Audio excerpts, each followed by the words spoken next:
Westmoreland guest house operator shot dead at home.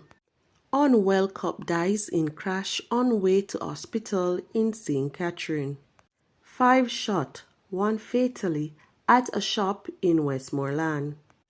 Businesswoman shot dead, husband injured in Manchester attack. Please remember to subscribe, like, share, comment, and don't forget to hit that notification bell so you can always be updated with the latest news.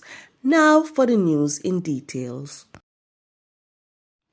A guest house operator was shot dead at his home in Waterworks in Westmoreland on Saturday morning.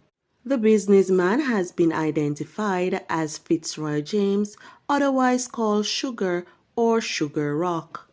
He owned the Sugar Rock Lagoon in Cape District and the Star Castle Guest House in White House, both in Westmoreland. Reports are that about 11 a.m., James was at his residence when he was ambushed and shot multiple times by unknown assailants. No motive has yet been established for the killing.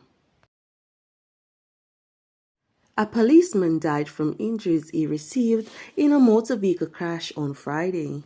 Reports are that the police constable, identified as Ricardo Williams, who was stationed at the Denham Town Police Station, was at his home in Bagwalk, St. Catherine, when he fell ill. Reports are that the policeman went into his motor car and was trying to drive himself to the hospital when, upon reaching the Church Road intersection, Bagwalk, St. Catherine, he lost control of the vehicle.